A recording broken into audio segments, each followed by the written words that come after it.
Welcome to the ABQ Accent, where catalysts, innovators, and risk takers share what their accent is on their work. Like a spoken accent, we all have an inflection or emphasis on where we put our energy. Join us to learn how these folks are putting their accents to work, building their vision of the future, and how you can get involved. Hello, I'm Mariah Harrison, and this is the ABQ Accent, and it is my joy to spend some time a little bit today with Monet Silva. Thank you for being here today. You're very welcome. Thanks so much for having me. Thank you. So we've got a lot to talk about, and I feel like this is really short time, and I don't want to rush it. I just sort of want to take our time encouraging folks to get to know the work that you do, and also the deep appreciation that I also have. I hope people come to share of the broad social justice work that you've worked on, sort of your whole existence in the nonprofit world and whatnot. So I'll give you a little bit of background, and then I'd love for you to tell me more about your story. Okay, sounds great. I will absolutely label you a native New Mexican. You've been here since you were 2 years old. Okay. Don't tell anybody else that because they don't believe it. Oh, it's true though. You are embedded. And I think your family's really active in the city and the state, and just like, I'm grateful for your presence here. So having come from California, Monet, when she was 2 years old, grew up in Albuquerque with 4 of her siblings. You 5 of you. Yeah. Yeah. I guess I didn't even realize that. Yeah. And then along with her family and the service mindset, carried that into her life and her professional career. I'm trying not to trample this beautiful bio, but I think there's some pieces I really want to pull out a little bit later. Okay. So I'm interested in the fact that you attended a boarding school in British Columbia. I didn't know that you got a master's in public health. I'd like to talk a little bit about that.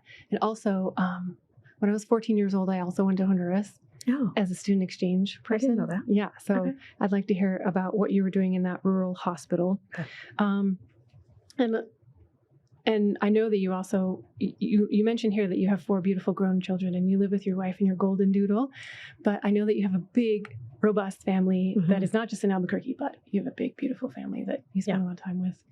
So that's you in a nutshell. I'd love to hear a little bit more about what brought you to this space and to this work. Yeah, definitely. And I didn't say exactly what you were doing today, so take the time. Okay, I will. So I'm currently the executive director of the New Mexico Coalition to End Homelessness. And I've been in nonprofit for about 16 years, everything from event planning to development, fundraising, program coordination, building boards, strategic planning, you name it. I've done quite a bit of it. This current position that I'm in, there is something, I was actually just at a meeting at the Roma Bakery right before I came here, and I was talking with actually Gilbert, and I was telling him that people often ask me how I got into why I'm so passionate about homelessness and ending homelessness and working to provide housing and services.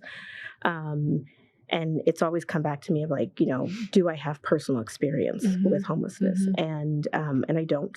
That's not my story at all. I really have a hard time wrapping my head and my heart around the fact that we live in the United States of America in 2024, and we are still dealing with homelessness as well as so many other issues that we're still dealing with, right? We have the infrastructure, we have the funding, we have all of the things that are needed to make it so that our fellow human beings are not living on the streets and wondering where their next meal is going to come from. And we're not putting that to where it needs to be. And so whatever I can do to help work on that, to help start a conversation, to end a conversation, whatever that may look like, I'm willing to do, because I know that it's something that we can fix, and we just need to get to that point. This is a fixable situation in the United States in 2024. I absolutely agree. 100%. Yeah. So tell me, what is the vision and the mission of the coalition right now? Yeah, so the coalition, which is really interesting. I've worked at other organizations that work on homelessness, and knew the coalition existed and wasn't quite sure exactly what the coalition did. And now I'm very, embedded in it, and so I know what it does. So we are actually kind of a behind the scenes, I guess, for lack of a better word, organization that works on the continuum of care, so the COC, which is funding that comes from the federal government. It is involving all different organizations that work on homelessness, from behavioral health to housing to services, et cetera. We run the coordinated entry, which is the assessment that you take to get into services. And so we run that across the entire state. We also manage the Homeless Management Information Centers system, HMIS, which is the database that holds all the information. So when somebody takes the VSPADAT, which is the assessment to get into coordinated entry, it all goes into HMIS.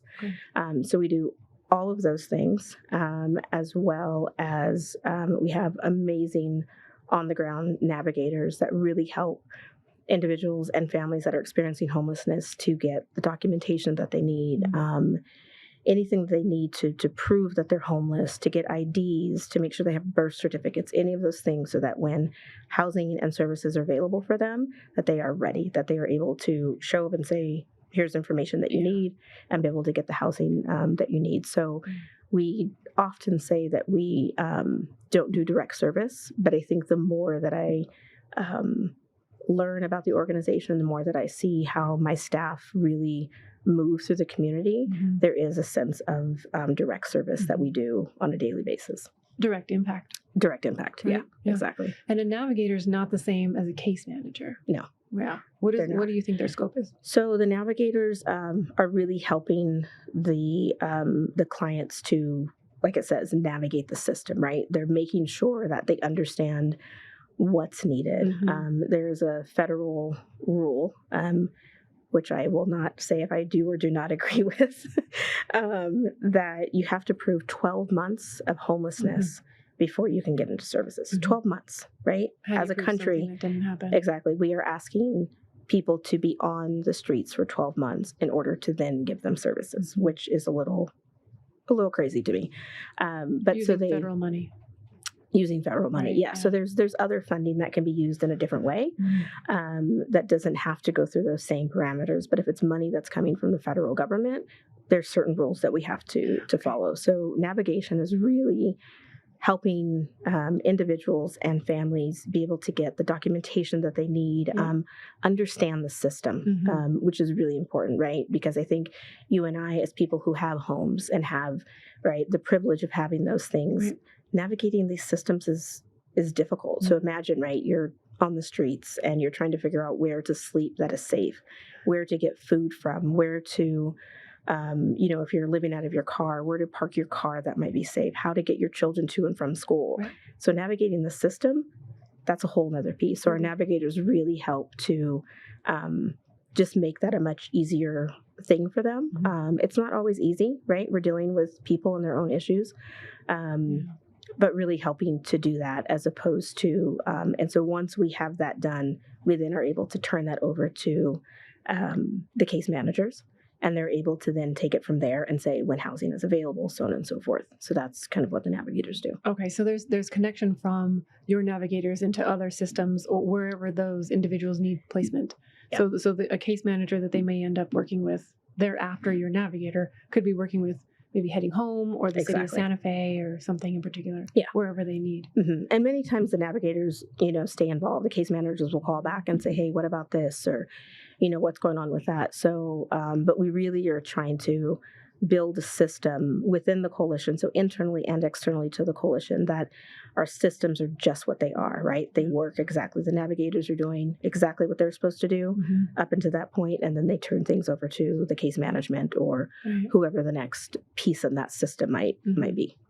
So it's a bit of a puzzle, and it kind of makes sense that, we want people to have navigators who are essentially their own advocates. And I think what I'm hearing is, we had an earlier guest on, Jody Jepson, who is the homeless liaison coordinator for the city of Albuquerque. She works at Albuquerque Community Safety.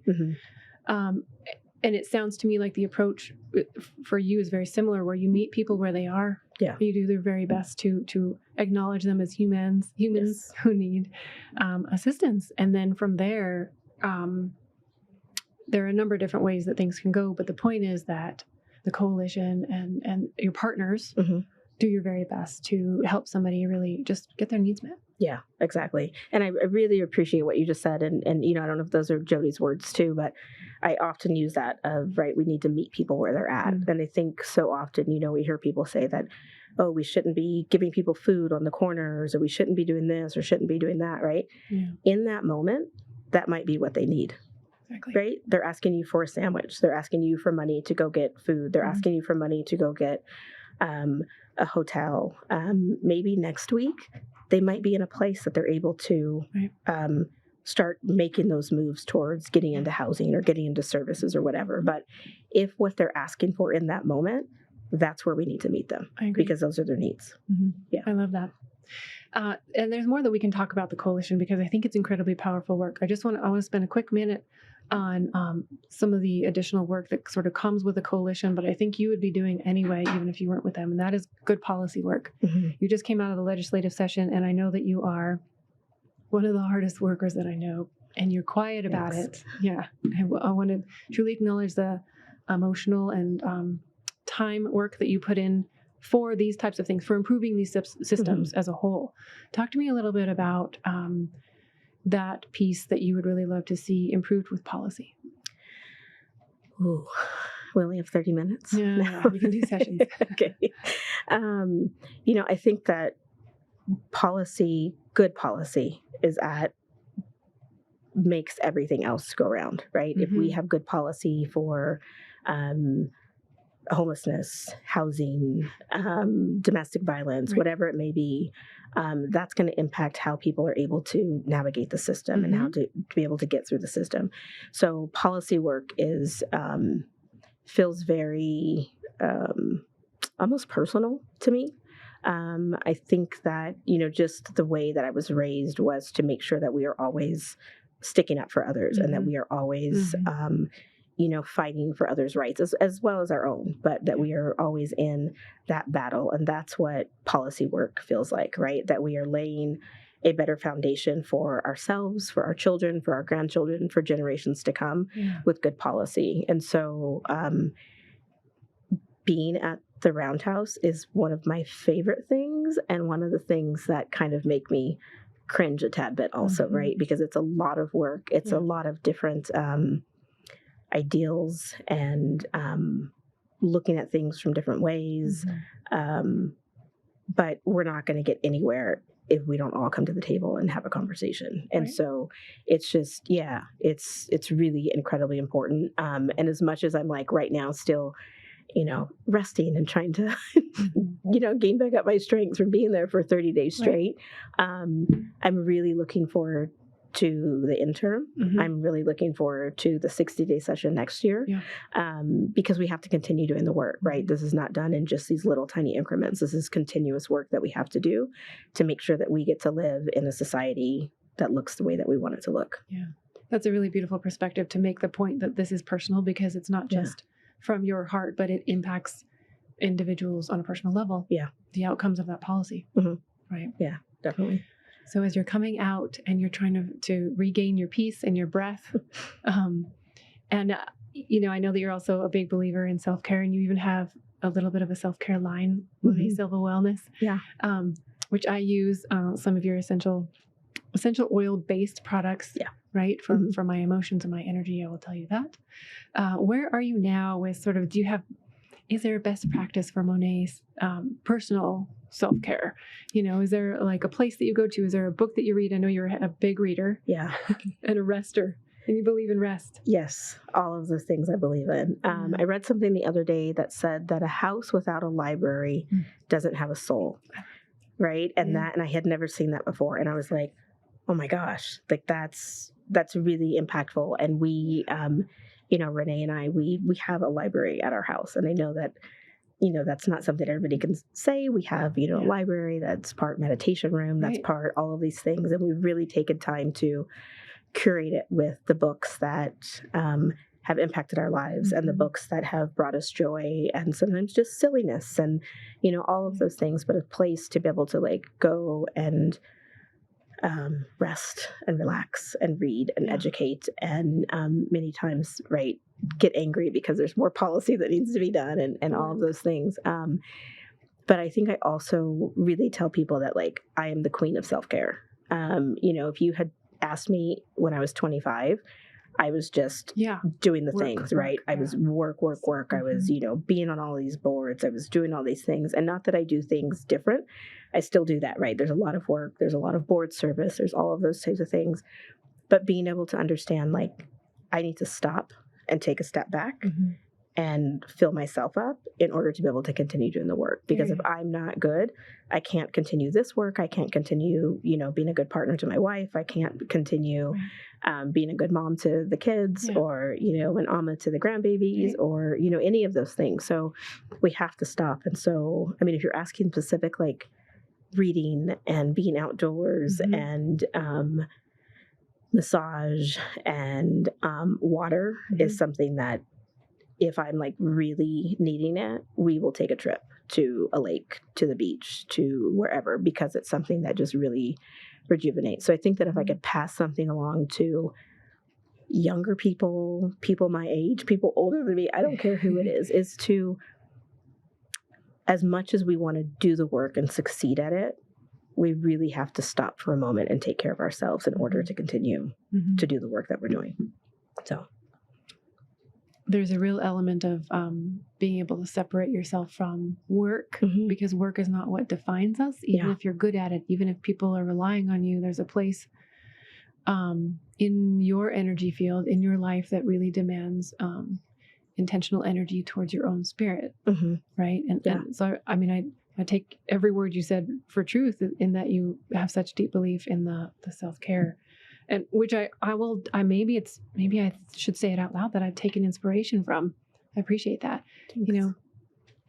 You're also quiet about how, and maybe it doesn't come natural to you to share your strengths, but I think that is one of your superpowers, is just being able to do the self-care with the mindset of being able to help others. It's like it's a ripple effect. It's all intertwined. Yeah. I hope that that's how it's coming off. I hope that that's. I mean, I could be looking for it. Maybe I need it. From you. Yeah. I think sometimes we're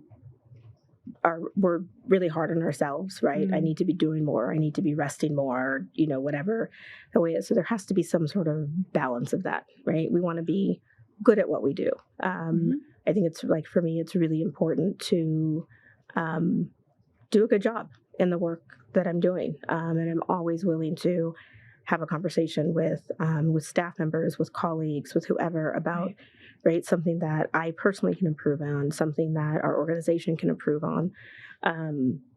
Because if we're just going to stick to, the norm, we're not going to grow. We're not going to do anything better. And so really having that, that feedback, that just kind of that cycle of, right, like doing the thing, resting, getting feedback, like it's just kind of all a cycle that I think for me personally, it helps to keep me going. Well, and I wonder if maybe sometimes we don't know how beneficial that process can be until it's modeled for us. And you as a leader in any of your realms, being able to be willing to talk with your employees and colleagues about that probably is just doing it's sort of a quiet set of energy that you're setting the example so that they do it all in turn. Yeah, I love that. Yeah. So there's a note here that you had gone to Honduras to work in a small rural hospital, and this was only after high school. You hadn't even gotten your bachelor's or master's yet, right? No. What was it that sparked that interest to go abroad to Central America to work in a hospital? Tell me more. So that was excited. I went to boarding school, as I mentioned, and actually at that boarding school, I met one of my friends whose parents ran the hospital in rural Honduras. What do you remember the name of the town? The name of the town is Palacios, and the hospital is Hospital Bayan. And so Palacios is in La Mosquitia, so it's like out on the coast, as rural as you could get. I know that a lot has changed since then, but that is what it was then. The airplane, they had to clear the cows out of the middle of the field for the airplane, right? A little small airplane to be able to land. And so initially, as a child, my dream was to go to medical school and to become a doctor, Okay. and to possibly move to Central America, Latin America, South America, wherever, Making it happen. to practice medicine and to work in that type of environment. So it all just kind of came together that this is what I wanted to do. I met this person who had this hospital, and so went, and it was absolutely phenomenal and amazing. Yeah. It was just. Was this like a summer? How long were you there? I was there for a little over a year.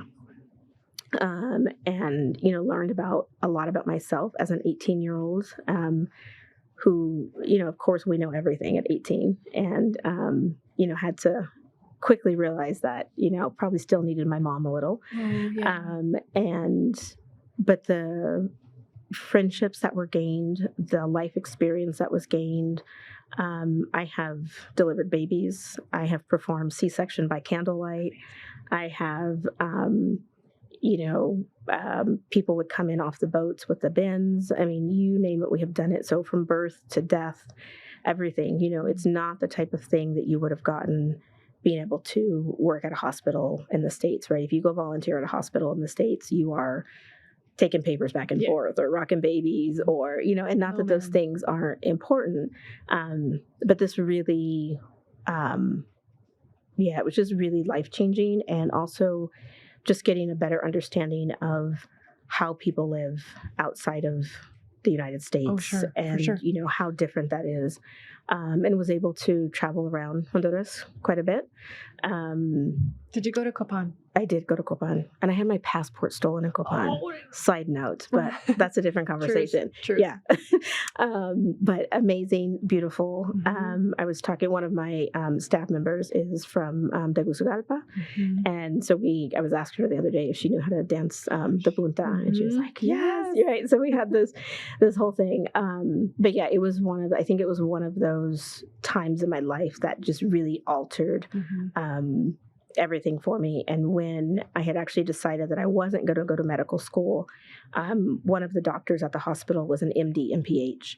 And so I talked a lot with him during that year about how the MPH, Masters of Public Health, benefited him and how he used it. And, could he do that by itself without the medical degree, so on and so forth. And so that was really a huge part of the inspiration for me to just go and do the MPH. That's priceless. Priceless to spend the time with him and then to move from there. Yeah, exactly. Yeah. So it was wonderful. I didn't know that you had been either. So I went to Honduras as a student exchange program, part of a program in high school with 14 other kids, I think, or maybe there was a total of 14 of us, and I was 14. So I was a child. Oh, yeah. We all stayed in different homes, and we had people keeping an eye on us to the best of their ability. But I was, so many distinct visions and memories about the country and about the beauty and about the beaches and about the wonderful people and, absolutely going out dancing. Yeah. And also the state of their country at the time. I mean, even then, I remember their very high rate of AIDS. There was a number of different health scares, and public safety was an issue. But of course, I was young and wasn't as focused as I might be now, or even at your age at 18. So I think it's incredible. It's nice that it's more than nice that you were able to get that experience in an area that you were already interested in. But so many people don't get an experience of going abroad that young, and I think it impacts a lot of things as you get older to understand better. Yeah, definitely. It's abroad to a particular type of country who's experiencing those challenges. Yeah. That's what I mean. Yeah, definitely. We did so much work. We would do mobile clinics. We would get into the boats and go down the river to communities that were even more rural than where we were. Some of them are really far. I remember there were stories about people having to walk miles and miles and miles to find medical care. Miles, yeah. And so that's kind of how the hospital came up in the place that it did, is because it put it in a space that was accessible by plane. And boat. And so if people needed to get out of the hospital for emergency, they could bring a plane in and get them to, La Ceiba or Tegus or whatever. But then also it was within, I guess, quote unquote, walking distance for people. So we had people that would walk 4 hours, 8 hours to get to the hospital. But yeah, it was amazing. So tell me a little bit more about the trajectory of your master's program and where you went with that. Yeah. So, because I feel like there are some things you might have learned in a master's program that you still are implementing today. Definitely.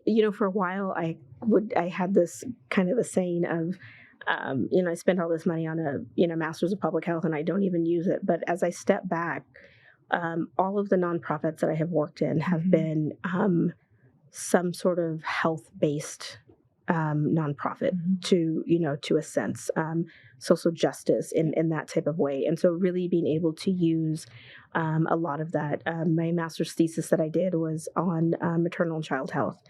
And so, being in New Mexico, we know that for very many years we had the highest teen pregnancy rate. And, Right. This is one of the things that really prompted me to be able to do a master's of public health was that, and kind of how I could address that. I had this, big thoughts that I was going to go, and I don't know what I was going to do with the master's of public health, but I have been able to look at that. We have a group now that gets together that talks and works on how homelessness is a public health crisis, right? And how those go hand in hand, and what we need to look at, right? What is the epidemiology of that? Yeah. What is the, community-based health needs and issues around those things? So I think even though I'm not, I guess, a practicing public health practitioner, but there's pieces of that I have used in my work life, in my personal life, and then just in the people that I, friends, people that I, work with and see and stuff. That's something that comes up quite often, I think.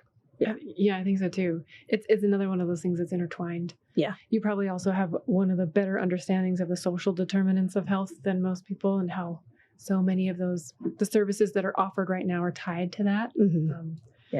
And public health is a critical outcome of those determinants. Yeah, definitely.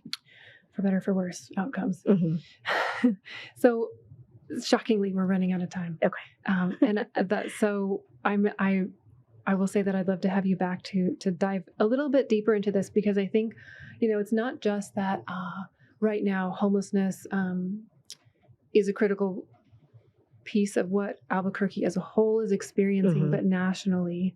Yeah. And I think that the work you're doing is really incredible. The coalition itself, and so I want to talk a little bit more about it. Like maybe now, can you give a general idea of how people could support the work of the coalition, or become more aware of sort of the, just where they can dive in to support their neighbors, their unhoused neighbors? Definitely.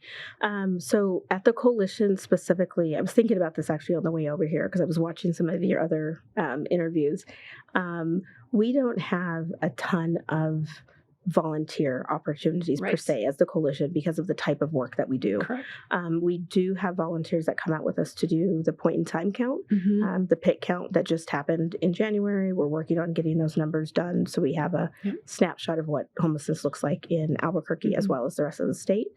But we are a member organization of over 70 organizations around the state. And so there's always, from Heading Home to Hope Works to Mesilla Valley Community Hope in Las Cruces, There's all of these places that people can go and help, whether those are dollars that they're giving, whether those that's time, supplies, all of those different types of things. So my suggestion would be they could reach out to us, or they could reach out specifically if there's an area within homelessness and housing that they would like to help in. Great. To reach out to specific service-directed organizations that they can actually do some volunteer time with. Yeah. Is there anywhere you might want them to go to read up on the latest? Because and also, when will the PIC count be published? The PIC count, we're working on those numbers now. We're hoping that we'll have those numbers and the report and everything done by April. And we will do a full presentation and report. Last year we went and presented to City Council as well. So they had an understanding of what the PIC count was and what those numbers actually mean. That's great. So hoping end of April. And then we go right into, writing a federal grant for more funding. But that's where, but if people want to get more information, like I said, they can come to our website, which is nmceh.org. And they can, find out about who are members of the organization, the coalition, et cetera. Like everything's there. Right. nmceh.org. .org. Great. Yeah. Okay. Fabulous. Yeah. And I think that's a really good point, is that there are places people can get involved all over the state around this type of issue. Yeah. And there are ways to find opportunities to engage with organizations that are directly serving the population around where you live. Yeah. Yeah. Absolutely. So you do have, you said you're working on your grant, or you're going to be working on the federal grant. Yeah. Because the coalition is growing, because you have staff that is growing, and you want to do bigger and broader work. Yeah. So what do you think you're, maybe on a personal and professional level, what are you looking forward to this summer? Ooh, let's see, professionally, I think just seeing the coalition get to that next step. We've been doing some reorganization, some diving deep and learning about ourselves as an organization, so that we are able to kind of get to that next step, internally and externally. And externally, I mean with like our member organizations. So would love to see that. Personally, let's see, I'm going to Japan in a couple weeks. And you're practicing Japanese in order to get ready for it? A little bit, as much as I can. My wife did some of her law school there, and so she can read and speak some. And so I'm really leaning on her for that. Great. But I think just maybe trying to slow down a little bit this summer, take a breath before really things pick back up for the interim. So just try to relax, get out around New Mexico a little bit more. Mm-hmm. Yeah. Yeah, maybe go a little bit early before it gets too hot. Yeah, exactly. All right. I'm counting you in for a hike with me. Okay. With ice. Count me in. Okay. Okay. Okay.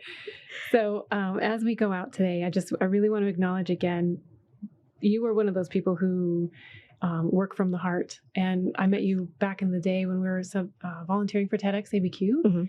And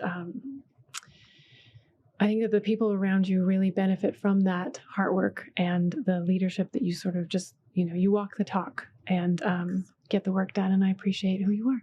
Thank you. Thanks for having me. My pleasure. Yeah. So this is Mariah Harrison with Monet Silva, and we've enjoyed talking with each other today and maybe again soon. This is the ABQ Accent, and we hope that you come back for another ABQ Accent and share with your friends maybe. Thanks.